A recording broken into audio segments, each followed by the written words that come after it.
Hello, America. Welcome to the Junto Podcast, where we promote the practical applications of critical thinking and bold creativity. I'm your host, Edgar Mills. Thank you for joining us.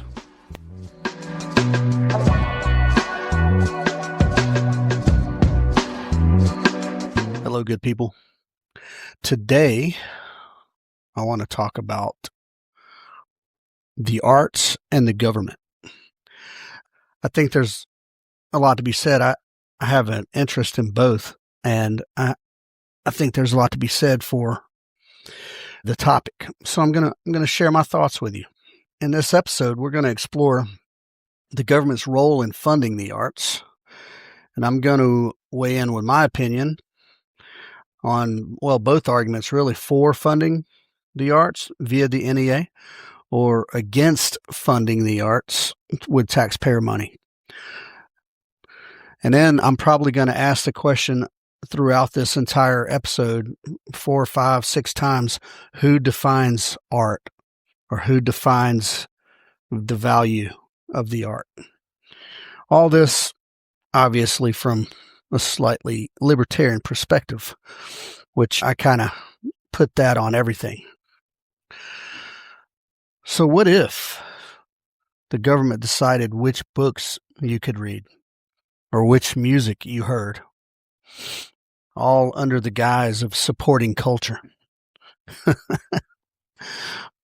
Does taxpayer funding truly liberate and enable the arts? Or does it selectively promote some works while suppressing other works? I don't know. Are the arts essential to society at all? Well, you guys know that I believe they are, right? If you've listened to any of my stuff before, you know they are. I think they are. And if they are essential, which I think they are, should taxpayers fund them? Yeah, that's the question. I'm going to use, 2 main sources I'm using for this is the Constitution, the enumerated power. In a lot of episodes, I refer to the enumerated powers, but specifically we're talking about Article 1, Section 8, Clause 8. And then there was a brief from the National Assembly of State Arts Agencies. And for the rest of the time, we're just going to call that NASA. Yeah, not to be confused with the space agency, NASA. And that document was entitled, "Why Should Government Support the Arts?"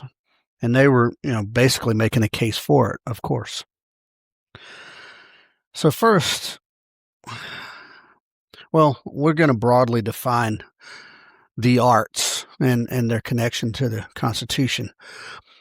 That's a broad term, isn't it? And I've attempted to do this before, but I'm going to try to do it again. The arts encompass a vast scope, folks, of creative human expression.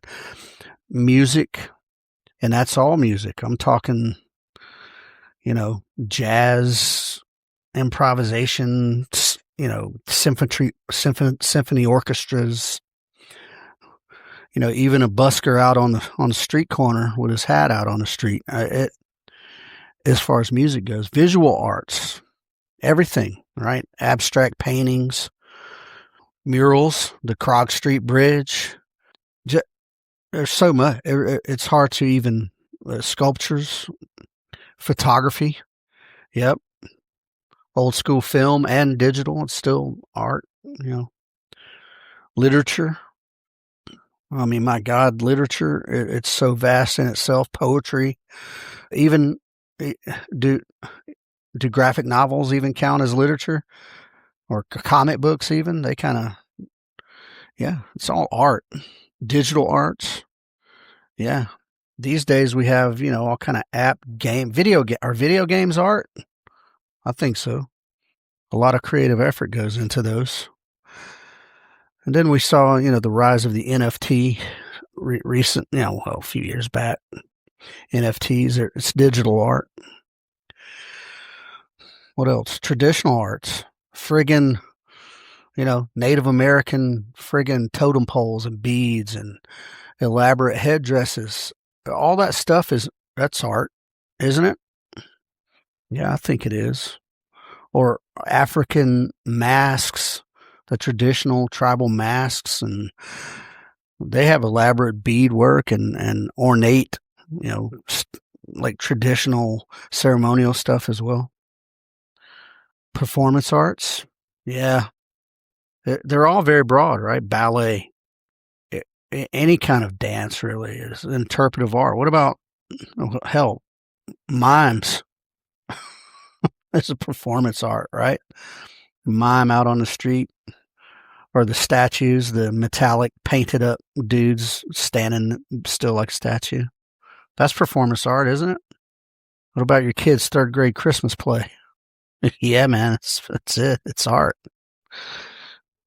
It's all out there. Art in all its forms saturates our world. Not just about, I mean the world. And it should, as it should. Art represents innovation, represents cultural identity, and almost most importantly, free individual expression. Because behind every piece there is a struggling artist who may be completely insane or completely impassioned or whatever. The U.S. Constitution addresses this in Article 1, Section 8, and Clause 8.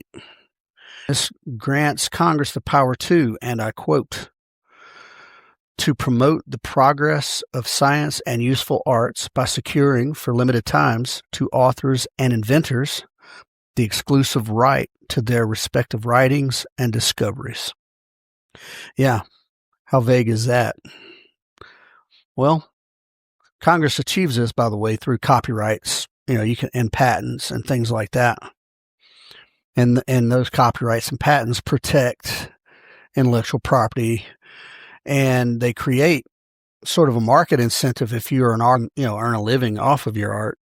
You guys remember all the kerfuffle over like Napster or whenever way back in the day when Metallica was all upset because people could download their music for free. Well, I mean, there's two sides of that coin, But I believe the constitutional approach of art is right and correct. You should be able to do patents. You should be able to protect your intellectual property. Yeah, especially if you put the creative power or effort and whatnot into it and the resources. But what does Clause 8 not do? Well, it doesn't mandate or authorize any direct subsidies or funding. And historically, useful arts, as written in the Constitution, referred to practical innovations and like literary works. But, interpretations of that very broad phrase, they evolve because it is such a broad phrase, useful arts. So that raises the question, who defines useful art? Is it the artist or the creator who gets to decide that? Well, I'm sure they do have an opinion on that. Does the free market get to decide what useful art is? Or in the case of government funding, is it some faceless government bureaucrat? Yeah, think about that for a moment as we get into this. The National Endowment for the Arts came around in 1965, and it was created as an independent federal agency underneath a bill that got passed called the National Foundation on the Arts and Humanities Act. And that bill was enacted during the presidency of Lyndon B. Johnson as a part of his Great Society initiatives. And you guys know how I feel about that. But it was a massive government expansion. Well, why not create another government agency that required funding? But since it's been formed, there have been some controversies via NEA. I think there was one somewhere in the 60s, and we'll hit on that in 64, I think. In 1964, there was a case that went to the Supreme Court, and I think it was a movie theater that was showing, what was then affectionately known as blue movies or stag films. And everybody was in an uproar, went to court. The theater maintained that this is a freedom of speech. And the famous quote that came out of that case was, well, what is pornography? Well, I don't know how to define it, but I'll know it when I see it. I don't know how to define it, but I know it when I see it. But later on came controversy over a couple works of art, and I've talked about this one before. There was a piece in the late '80s. I can't remember what year, and it was called. The artist was Andre Serrano, and it was called "Piss Christ," and it was a crucifix submerged in a big like vat of urine. And was it tasteless? Yeah, I think so. But well, anyway, that was funded via NEA. That whole sort of series that he did was funded via NEA. And then during that same time frame, if you guys remember Robert Mapplethorpe, and his works were controversial. Mapplethorpe was living in New York City and was a homosexual, and he did a series of photography and and these were out, in studios and whatnot. And they drew a lot of heat. I mean, one of them, was like a black dude in a nice business suit, Armani business suit, with his giant cock hanging out. And, that was some kind of commentary on, I don't know what. Robert, and one of them was Robert Mapplethorpe himself, dressed in some, leather stuff with a tennis racket hanging out his anus. Was it tasteless? Yeah, it was tasteless. Should the government fund that? Should the NEA have been funding that? Well, that created a outcry. And during that time, it sparked congressional debates on decency and standards. And during that time, there was a lot of censorship talk. And also, and that was, let's see, who's president? It was George Bush, number one there, HW. And there was a lot of controversy around decency and the art and the funding of the art anyway. And that's when they invoked the I know it when I see it, you know what I mean? And the LGBT community, they got in an uproar because they were invoking First Amendment. This is First Amendment right. We have a First Amendment right to, this is an impactful thing. But they put a decency clause into the NEA that sort of restricted funding from explicit or pornographic type stuff. Whichever side you take on that, I want you to understand a thing. If you give the government power to feed you, you give the government power to starve you. So no one was arguing. Well, I'm sure Jesse Helms was arguing their right to be able to make that art at all. But what the argument was should the NEA be funding it? So should they have been dependent upon that art?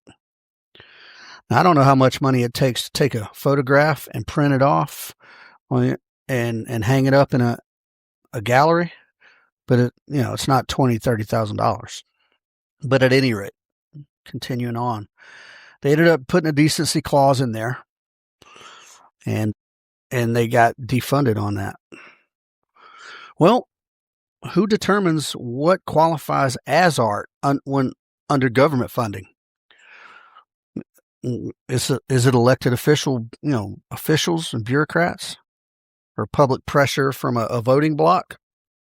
Yeah. Whose metric applies? Is it whatever the majority cultural norms are? Or do we exclusively promote minority perspectives? Or is there some kind of magical universal standard to apply to that? Who knows? Well, when the government's involved, if anything is for sure is that you don't get to determine the metric. And during those cases with Serrano and Mapplethorpe, Jesse Helms, who was a congressman, but like an extreme, the evangelical type. He argued for common decency based on traditional values. And then the artists fought back with First Amendment rights to challenge societal norms. But does government involvement in the arts inherently impose subjective values, which in turn potentially excludes art that is uncomfortable or extreme or avant-garde or whatever, or critical of the government even? Well, common sense will tell you yes. Government funding always comes with strings attached, right? Am I right or wrong? Does government funding always comes with strings attached? So let's explore arguments for taxpayer funding of the arts through the NEA. Now, NASA, we said, not the space exploration. The NASA brief presented, they did it. The brief was good, and it was very thorough. If not, it was a little contradictory at some points, but they had sort of an evidence-based approach to make the case for taxpayer funding. And one, they pointed out that states already provide some funding for the arts at the state level, and that it's largely supplemented by only supplemented by federal dollars. Like that federal money isn't the only money going in, that it's a mutual effort. And so some of the things they point out in that brief is the economic factors. And they argue that arts generate jobs, right? So let's say the Atlanta Symphony Orchestra, that employs X number of musicians, or even local music for that matter, or like tourism at festivals. So in the 80s and 90s in Atlanta, there were tons of festivals. We had the Atlanta Arts Festival and the Jazz Festival and the Dogwood Festival and all these. So the tax revenue and the tourism revenue from things like that, they argue couldn't be possible without taxpayer funding. And then they argue the educational factors, where programs kind of enhance skill in whatever arts. For instance, like I heard this as a youth, and I did this as a young man, like theater initiatives, for instance. Like if you take theater in school, you will vastly improve your public speaking. Well, I took theater in college and at Fayetteville Technical Community College. Yep. With Mr. Lee Yop was my instructor or professor, whatever. And I was about 20-something, 24 or 5. And he said that I was already,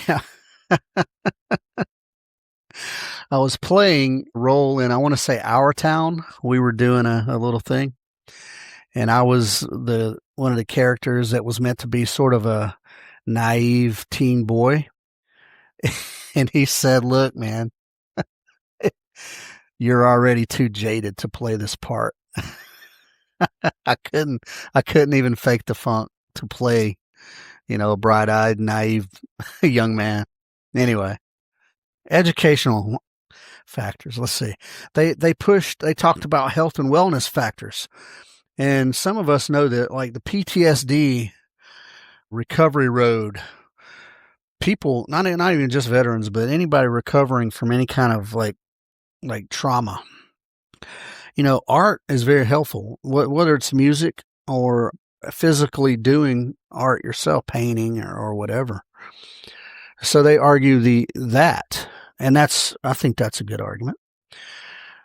Then they talk about the civic or the community aspect of it, where art projects kind of help boost and build community. When you see like these like public murals that you do in your little small town, things like that either, have some historic theme or some theme of people, famous people from this town or just whatever, all kind of stuff. Right. So they argue that community building aspect. And I like it. I think that's right. And then obviously cultural legacy, right? Especially heritage, right? For like Native American crafts and things to teach the history of that and to show the foundations and stuff. That's all, to me, all legitimate stuff. And you think to that, okay, great. And if you're solid, hardcore libertarian, you're like, well, why can't the private sector suffice in this? Well, NASA argues that the free market favors like, chases profit and favors more popular art. And it leaves the little guy out in the wind, or like rural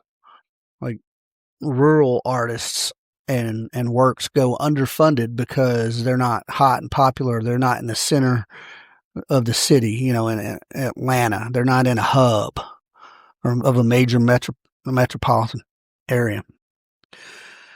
So what they're arguing is that the government, here we go, ensures broad access to counter elitism by supporting diverse programs. What does that sound like? To me, that sounds like just a form of DEI.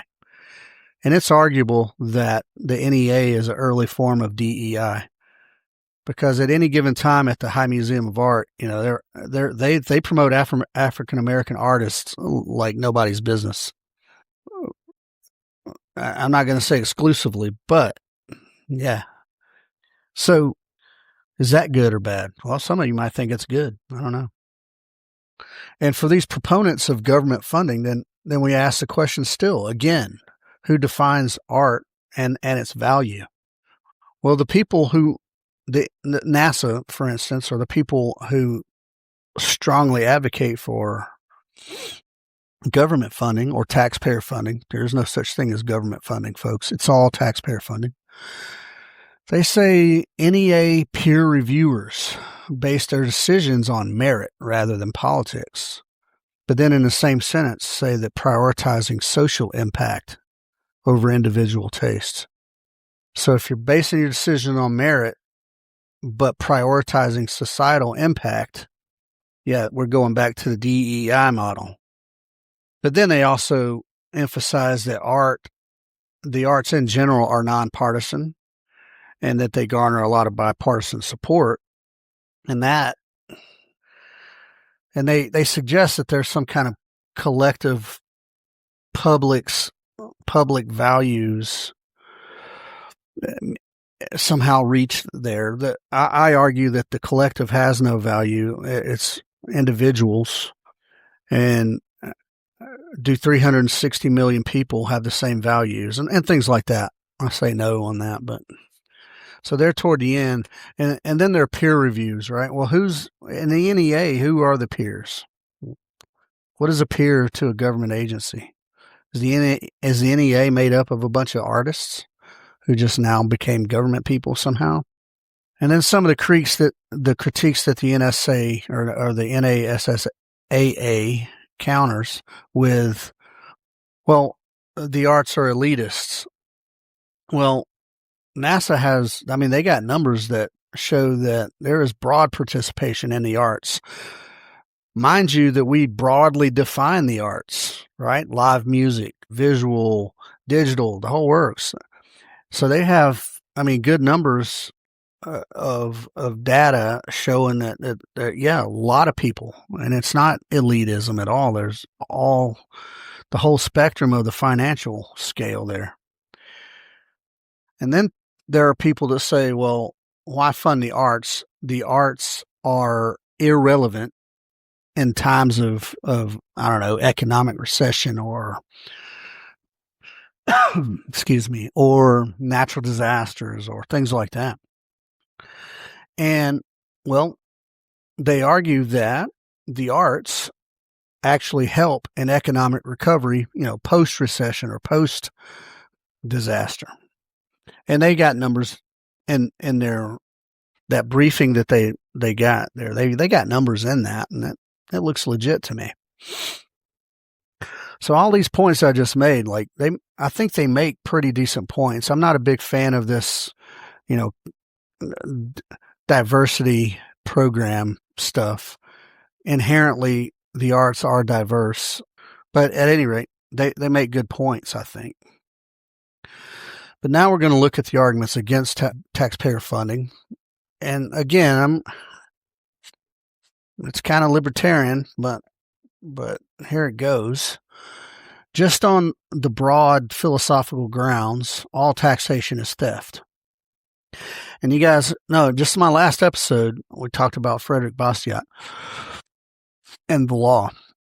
And taxation, our taxes going to support the arts, is coercive, and that it forces individuals to fund other individuals' preferences. And it violates our property rights and our voluntary exchange. Yeah, I believe that to be true. However, more so than that is that anything the government touches, it creates inefficiencies and it creates market distortions with zero actual feedback on what is useful or efficient or wanted or needed. And all it does is lead to waste. Yeah, that's all the government does, is it creates waste and inefficiency. So the government might be giving some little art organization, $50,000 a year, and they're putting on shows that nobody goes to see because it's garbage. They have zero talent, but the government's funding them, and they're riding it, and we're artists, or whatever. And the market's not driving it. And then, in that case, right, the government does what the government does, and it fosters dependency. So now you got an artist out there, let's say with zero talent. Let's say this person shouldn't be an artist at all. They need to go get a job. But they're getting this $50,000 a year for this art project. And, they might be living kind of frugally, but they don't even have a job because they're making enough to live and do their art. Well, that ain't what the government exists for, so that you can just live and do your art. There needs to be value somewhere, and the market needs to dictate that, in my opinion. So the government's paying these people instead of audiences. And if you're doing art just for the sake of doing it, and it's not a means to make a living for you, then don't accept government money to do it, just to stroke your inner creative. So the question is, can the arts survive on private funding alone? Yeah, absolutely they can. Absolutely they can. Now, there's historical examples of that all the way back to the Renaissance, right? Michelangelo was supported by the Medici family, almost exclusively. But modern day, what do we got? We got crowdfunding, right? There's all sorts of means for crowdfunding now. You got your Kickstarters and your Indiegogos, and you got all these web-based things that help people. And then you got social media where people can market themselves and help to raise money for their thing. I'm a strong believer that if you put it out, there is an audience. There is an audience. And if you look over the lifespan of the Kickstarters and the Indiegogos and all that, and look how much money has been raised for various things, man, it's just millions and millions and millions of dollars. And private philanthropy outpaces government funding in the arts. Already. So if it's already outpacing government funding, then why not, right? Then why does the government need to fund it? But there's plenty of sustainability through voluntary demand and not government. Now, this being said, investors and people who give up money usually want something in return when it comes to business investments and things like that. But I think when it comes to art, if your art drew the attention of someone, then they're willing to invest in you, I think they're apt to let you continue on. Like, your art drew their attention to begin with, right? So if you're doing something that they are already attracted to, and they're more apt to stay hands off and let you keep doing your thing, right? And that happens a lot when a private individual comes to an artist. I like your work. I would like you to commission a work. Here's the general thing. Put your flavor on it. You know what I mean? So I think private funding and private philanthropy is far more robust than people give it credit for. And arguably that some people just don't want to go out and do the work for that. It does require work, by the way. So in this sense of non-government funding, right? Private, who defines the value of, and who? Yeah. Here's the ugly phrase that a lot of lefties don't like. The free market determines the value. Yeah. Government fingers allows politicians or agencies to impose definitions. And those definitions are influenced by congressional majorities or lobbyists or whoever. Just like in the 80s with the restrictions on obscene art, because that was a bunch of hyper-conservative congressmen or senators, and they censored, they censored sexually explicit stuff, but they also censored LGBT stuff as well. So in contrast, the private markets, yeah, they let individuals value art via their dollars. If obscene art sells, then it has value. That's just it. If some dude or some couple goes to an art museum and pays $30,000 for a picture of Robert Mapplethorpe with a tennis racket sticking out his butt, well, it had value to them. If a private citizen goes and commissions an artist to do a bronze sculpture of Frederick Bastiat, nobody else on the planet may give a crap about that statue but that guy. But that statue has value to that guy. Right? That's it. And the artist. Now, I got to say this. I fancied myself an artist for a while there. Not in practice as far as making money, but in spirit. And nobody's harder on an artist's product than the artist themselves.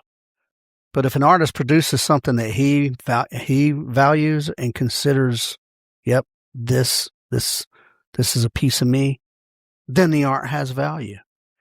If that art was manipulated by government coercion, then the value is tainted. True value comes from voluntary choices, not imposed standards. And why, as artists, would we want 51% to dictate to the 49%? That's what the government does, essentially. And then what's some of the broader harms coming from this government influence? Well, that an artist essentially self-censoring in order to secure a grant or to get X number of dollars. And whether it's subconscious or conscious, they are then undermining their own freedom of expression, folks. If you check yourself in order to get money, then you're, again, even if it's subconscious, you're still undermining your freedom of expression. And I think this is a good explanation for the old starving artist cliche. Those artists out there with like true hardcore integrity, yeah, those jokers are out there eating ramen and they're working 3-4 gig jobs. Yep. So why would you want? I mean, one, maintain your integrity. I guess that's, also you got the starving artist. And what's the opposite of the starving artist? The sellout, right? People are quick to label people as sellouts also. Meanwhile, you're sitting in your shitty studio apartment eating ramen noodles. Now, look, the people who advocate for taxpayer funding, I can acknowledge that there are some benefits to the taxpayer funding in the sense that, like, if my taxes, I'm involuntarily paying taxes anyway. If they got to fund something, then and promote the arts, then let's do, via the Constitution. Okay. If the NEA exists anyway, then I prefer to fund it over other agencies like, I don't know, the CIA, the IRS, the EPA, the DOE, the DHS, the TSA, FCC, CPA, HUD, and never mind UN and NATO, right? And all those. There's only about, 400 and odd agencies out there that could disappear, and that'd give us more money to fund the arts or whatever is stated in the Constitution. Now, that being said, folks, the 2005 budget for the NEA was about $207 million. To the average human, $207 million is a lot of money.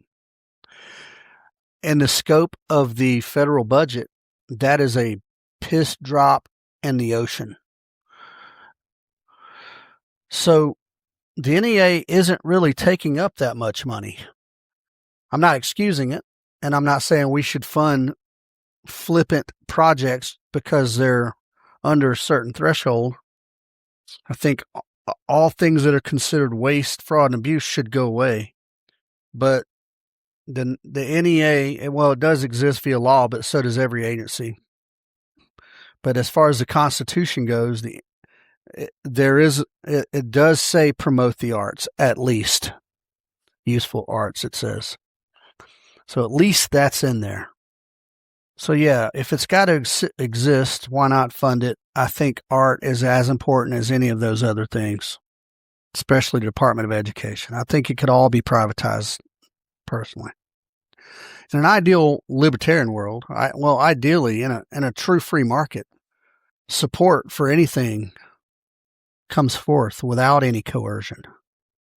And we could have individual and corporate sponsorship of things. Everybody gets mad about corporate sponsorship. And yes, sometimes there are strings attached with the corporations too, but guess what? You're not beholden. You know what? If they don't want to give you money, fine.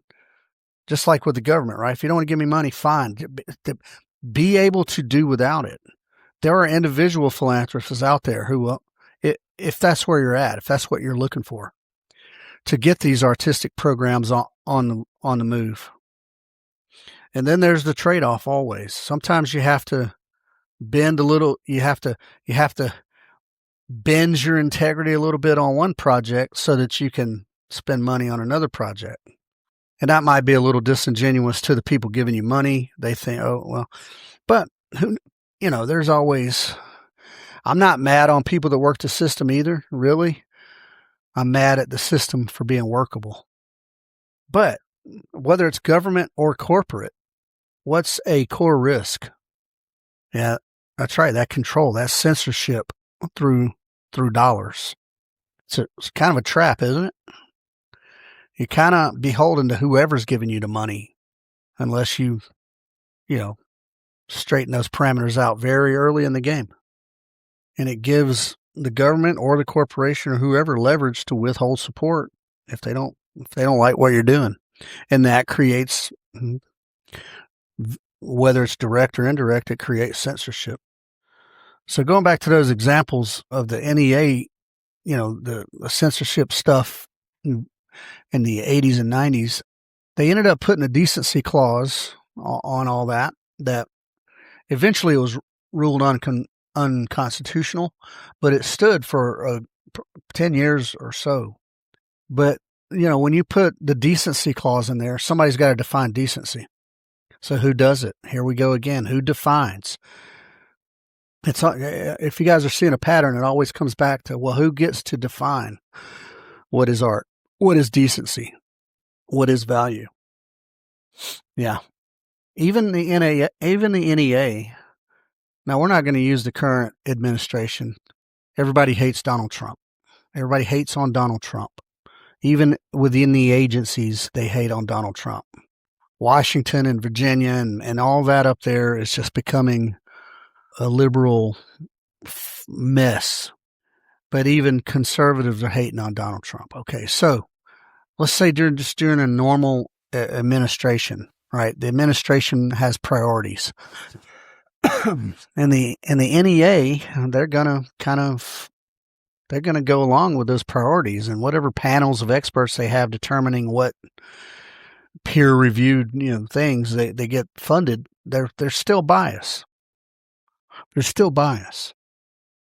So all this subjectivity that gets added onto your art based on who's funding it, well, that's an affront to your liberty and freedom of expression, because values shift, especially with politics. Imagine if an administration defunded your project that's been getting funded for years because they found it critical of government policy or something like that. And then you got a private gallery who's getting funded by the NEA, who's freely exhibiting, pornography as art. And look, folks, I'm not being judgmental here. I still think erotic art is art, all right? I'm not going to attempt to put my definition on what art is, but I'm just telling you some things. And art, this is one of the good things about creation, is that it does elicit strong feelings one way or the other. So imagine you getting defunded by the government, and then the government funds your equal and opposite, and that pisses you off. But then the administration changes, and then vice versa.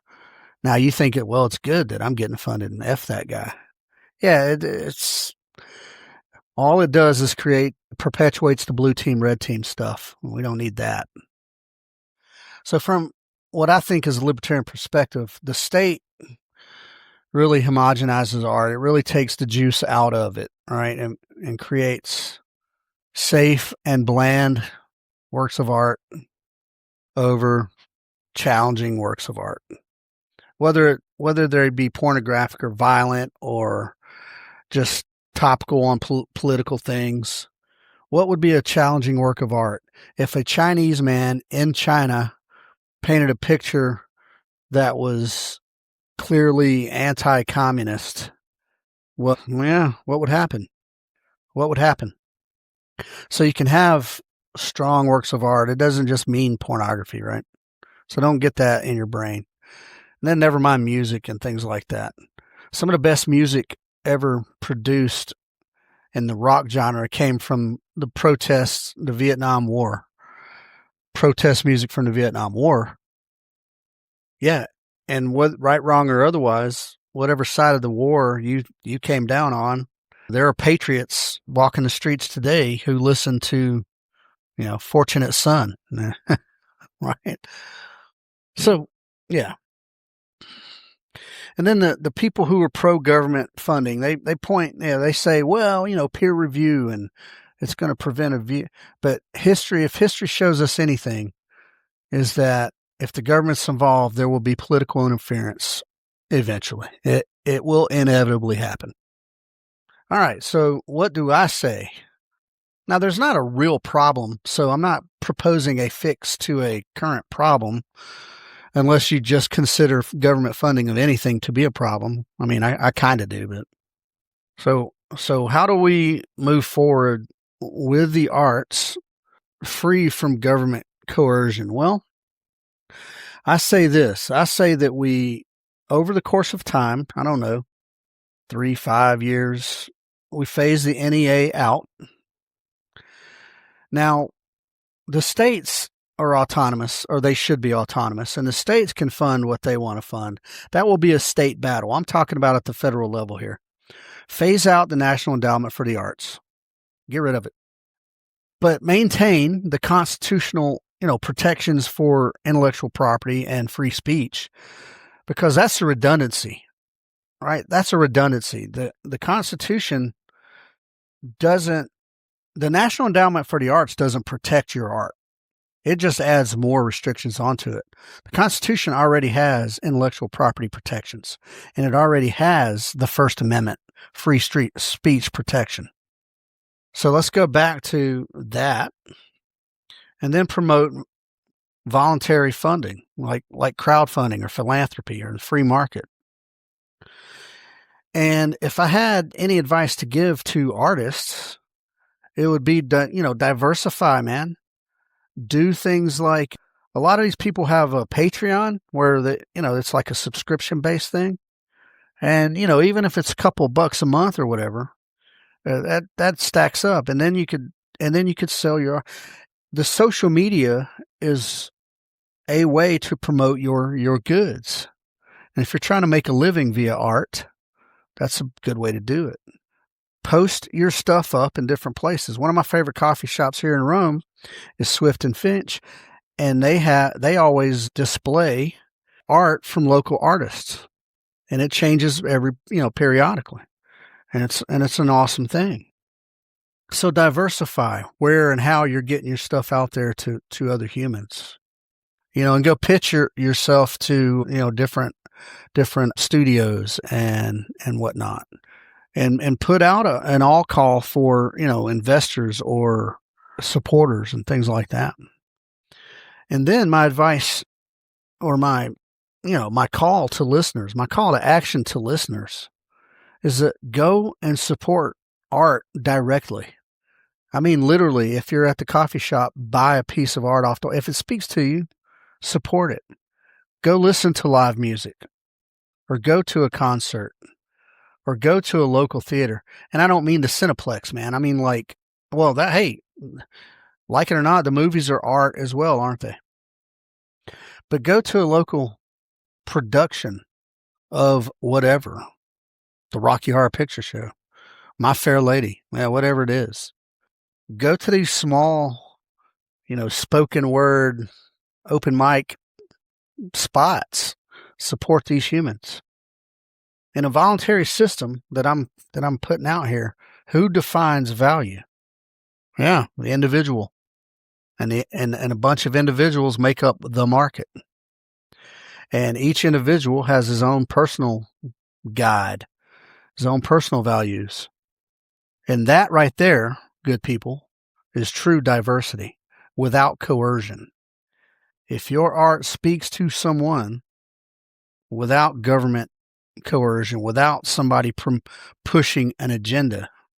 Now, if your art is specifically targeting a certain demographic, then right on, man. That's on you. That's your prerogative to create art for whomever you want. But I think doing it this way builds better resilience, more innovation, and is more accurately aligned with individual liberty and freedom. That's what I think. All things voluntary, good people. That's what I believe. All things voluntary. All right, we're going to wrap it up here. The people who propose the taxpayer funding, they emphasize the societal gains and the equity in the arts. And then critics, like me, highlight the coercion and the inefficiency and the inevitable censorship risks, especially around who gets to define the art's value. So be skeptical of taking government money for sure. And if you're out there, just support the arts individually. And let's all pursue voluntary, creativity, voluntary interaction. All right, good people. That was it. I didn't leave on a high note. Just boom, go support, right? Support voluntary creativity, voluntary interaction, the freedom of assembly and association. Support it, support it, support it. Find something that speaks to you and go support it. Create something that speaks to you and go promote it. That's it. Good people, share your feedback on the website, thejuntopodcast.com, and all the social medias. I do appreciate you folks for listening. I really do. And I encourage you folks, good people, think critically and create boldly. I love you guys.